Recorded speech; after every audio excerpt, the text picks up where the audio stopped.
On the city's edge, in a broken-down house, lived a young boy named Sami with his mother. The walls were cracked, the roof leaked, but his mother's heart was full of hope. Every night, she'd whisper, "Sami, poverty isn't the end. The real end is when you stop dreaming." Those words became his guiding star. Sami dreamed of being an engineer, of building strong, beautiful houses, not like the one they had, but like the grand ones he saw downtown. Life, however, was a daily struggle. He walked miles to school in worn-out shoes, his backpack torn. He didn't have shiny new books like the other kids, just one notebook and a broken pencil. He'd feel a sting of embarrassment sometimes, but his mother's words echoed in his mind, and he'd whisper to himself, "I'll get there one day." No matter how long it takes, after his long walk from school, he wasn't done for the day.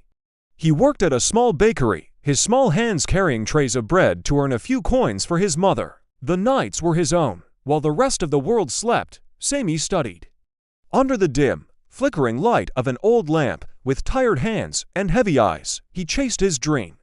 His heart burned with a quiet, fierce determination. He knew this was his only way out. Then one day, a man from the Ministry of Education visited his school. He announced a national competition. The grand prize, a full university scholarship. This was it. This was Sami's one shot. He poured every ounce of his energy into studying. Days blurred into nights. Sleep became a luxury he couldn't afford. The world outside his small bubble of books and notes simply faded away. The day the results were announced, a hush fell over the entire school. The principal cleared his throat and read the name. Sami had ranked first, not just in the school, but in the entire city. He couldn't believe it. He ran all the way home, tears of joy streaming down his face.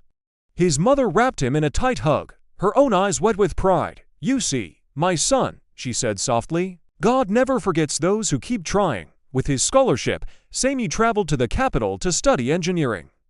If he thought life was hard before, this was a new level of difficulty.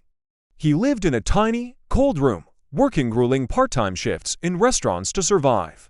Every free moment was dedicated to his studies. Whenever he felt like giving up, whenever the exhaustion became too much to bear, he would close his eyes and see his mother's face. He remembered his promise to build a better life for her. 5 long, challenging years went by in a flash. On graduation day, Sami stood on the stage, his heart pounding in his chest. As his name was called out as top student, Sami huddled. The crowd erupted in applause. Tears welled up in his eyes. He had done it. He had actually made it. Years later, Sami became a well-respected engineer, known for his brilliant designs. But his very first project wasn't for a wealthy client or a big corporation.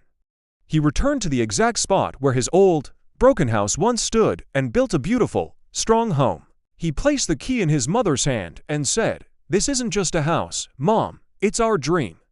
"Finally real," she smiled, her eyes shining with tears. "I never wanted a big house, my son. I just wanted you to believe in yourself." Today, Sami often goes back to that old neighborhood.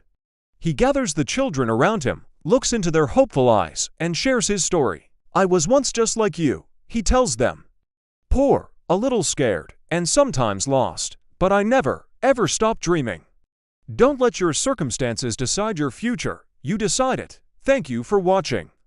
If this story moved you, please like, share, and subscribe for more inspiration.